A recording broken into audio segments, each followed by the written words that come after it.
Boa noite, pessoal de comandos, tudo bom?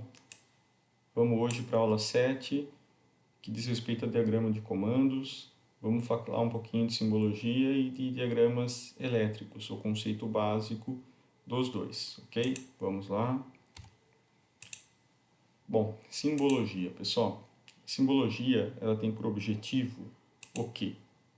Estabelecer símbolos gráficos que devem ser usados para desenhos técnicos ou diagramas de circuitos de comandos eletromecânicos, representar componentes e a relação entre eles, ou seja, a gente vai colocar num papel, um esquema elétrico através do que? De simbologias. Esses gráficos vão fazer a representação do funcionamento de um equipamento, por exemplo. A simbologia, pessoal, ela se aplica de forma generalizada nos campos industriais, didáticos e outros, em que fatos de natureza elétrica precisam ser representados. Então, toda vez que eu quiser representar a movimentação do equipamento através de um circuito elétrico, eu tenho que fazer o quê? Desenhar um esquema elétrico através das simbologias elétricas, ok? Que são os símbolos dos componentes utilizados. Bom, de forma geral, a gente tem algumas identificações mais usuais. Por exemplo, o F, que é o dispositivo de proteção, e é utilizado para quê? Para fusíveis, para raios, relés.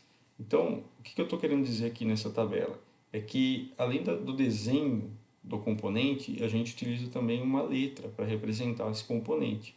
O H, por exemplo, representa dispositivo de sinalização, as lâmpadas, para indicadores acústicos ou óticos, ok? O K para o contator, o M para motor, o Q para dispositivos de manobra, disjuntores, por exemplo, o S e o B para botoeiras, chaves, e o T para transformadores, assim como outros que existem na área de comando.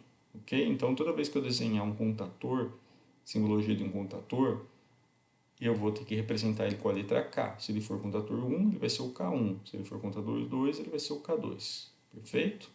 Mesma coisa para o motor e para os outros símbolos que aqui a gente está falando. Bom, aqui é só um exemplo, que eu quero mostrar para vocês aqui.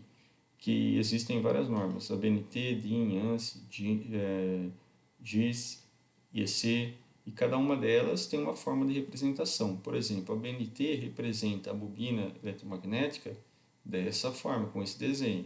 E aqui seria o nosso K, representado pela letra K. A DIN dessa forma, a ANSI dessas três formas podem ser, a GIS dessas três formas podem ser, e a IEC dessa forma. E assim por diante. Na nossa apostila tem mais, pelo menos umas 6 páginas só de simbologia para a gente dar uma analisada, consultar quando for necessário. Bom, a simbologia gráfica, o desenho em si, ela vem representada em uma letra, mas também vem representada aí por uma simbologia numérica literal que a gente chama, de acordo aí com a norma 5280 NBR ou a IEC 113.2. Então, o que eu quero dizer com isso? Tá?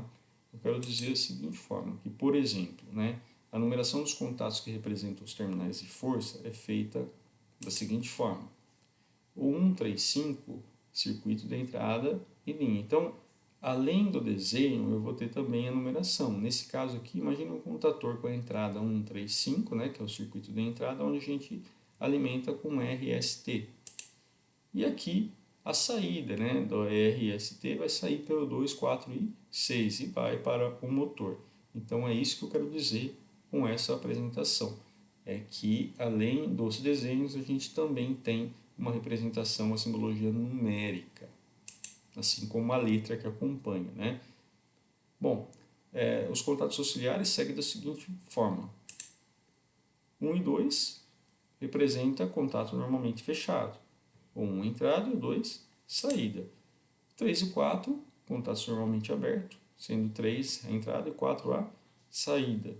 Então, nesse caso aqui, a gente consegue representar aqui também os contatos das botoeiras, propriamente dita, e também dos contatores. Só que os contatores é um pouquinho diferente, que tem dois dígitos, ok? Então, se eu pegar uma botoeira que tem o número 1 e 2, significa que é fechado. Se eu pegar com 3 e 4, significa que é aberto. Ainda na numeração, né, os contatores, né, eles têm as bobinas, tá? E essa bobina é representada por A1 e A2. E os contatos auxiliares, ele é uma numeração especial, contém 2 dígitos, tá? O primeiro dígito indica o número do contato, o segundo dígito indica se o contato é do tipo NF ou do tipo NA, ou seja, então se eu tiver o número 1 como primeiro contato, ele é o primeiro contato do contator. Se ele for acompanhado do número 1 e 2, significa que ele é fechado. Se ele for acompanhado do número 3 e 4, significa que ele é aberto. Aqui a gente tem um exemplo de um contator de potência, né?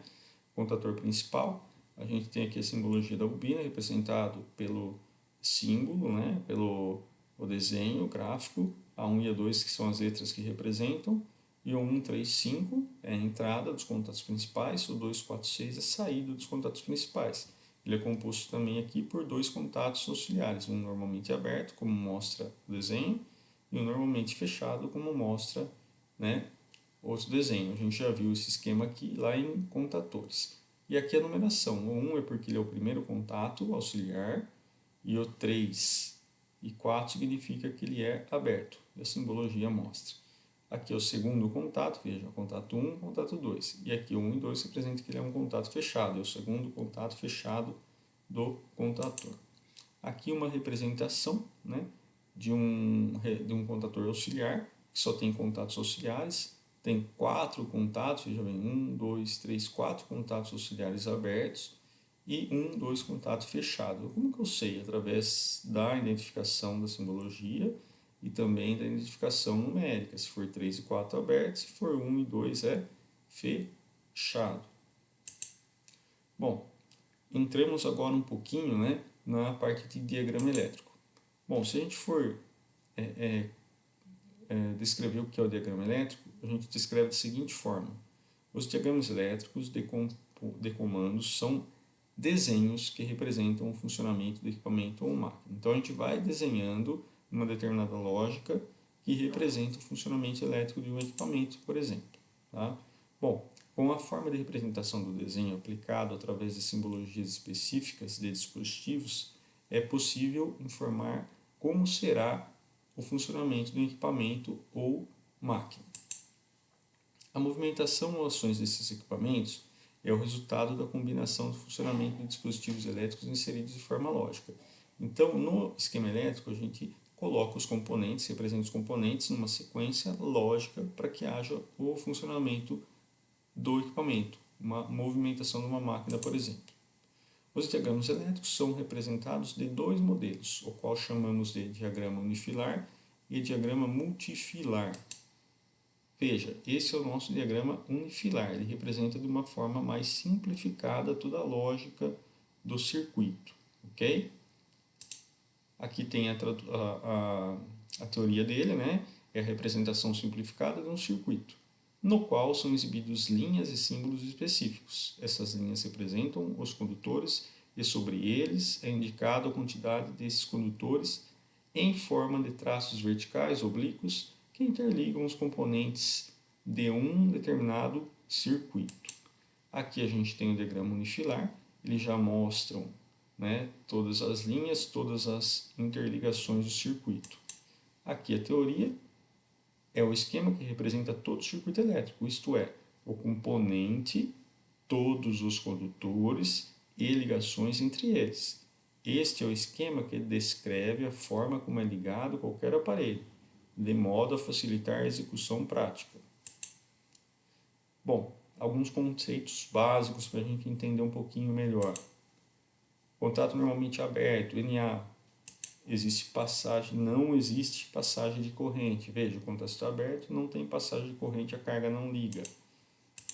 Contato NF. Há passagem de corrente elétrica acionando a carga. Veja, os contatos estão fechados, a corrente circula e aciona a carga. Temos também a associação de contatos normalmente abertos. Veja, aqui uma associação em série, aqui uma associação em paralelo. Esse contato depende desse e esse depende desse. Se esse contato estiver ligado e esse desligado, a carga não funciona. Se esse estiver ligado, esse desligado, a carga também não funciona, ou seja, os dois têm que estar ligados para funcionar a nossa carga. Essa é uma ligação séria. Em paralelo, um não depende do outro. Se o E1 estiver ligado, a carga aciona. Ou se o E2 estiver ligado, a carga aciona. Ou seja, qualquer um deles aciona a minha carga. Associação de contatos NF, um depende do outro também. Nesse caso, nossa carga está acionada. Se eu abrir qualquer um deles, a carga vai desligar, porque um depende do outro para funcionar. Nesse caso aqui, se ele está funcionando, né, a carga está acionada, se eu desligar qualquer um deles, a carga se mantém acionada, porque um não depende do outro.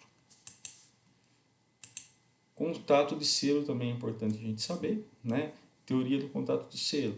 O contato de selo é sempre ligado em paralelo com o contato de fechamento da bobina, ou seja, a nossa botoeira liga, né, o 3 e 4 é ligado em paralelo com esse contato de selo, que é um auxiliar do contator. Sua finalidade é de manter a corrente circulando pelo contator, mesmo que eu, após o operador ter retirado o dedo da botoeira. Ou seja, se eu dou um pulso na botoeira, né, esse contato de selo faz com que o meu contator fique acionado.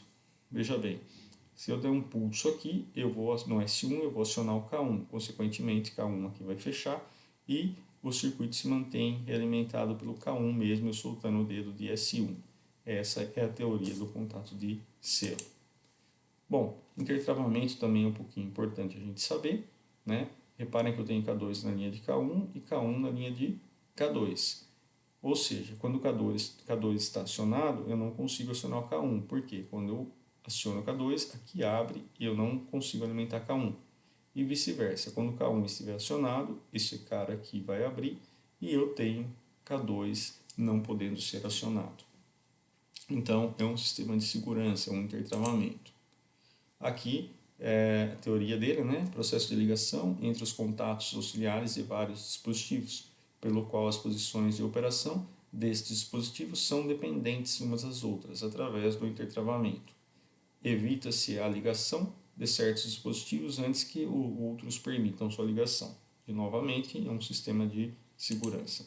Aqui, um intertravamento entre dois contatos em série. Né? Aqui eu garanto que se um não estiver ligado, eu não consigo acionar minha carga. Se K2 aqui estiver acionado, ou seja, aberto, não ligo a carga. Se esse K2 estiver aberto, não ligo a carga. Então, um depende do outro para ser acionado. Bom, dois contatos de intertravamentos ligados em série elevam a segurança do sistema.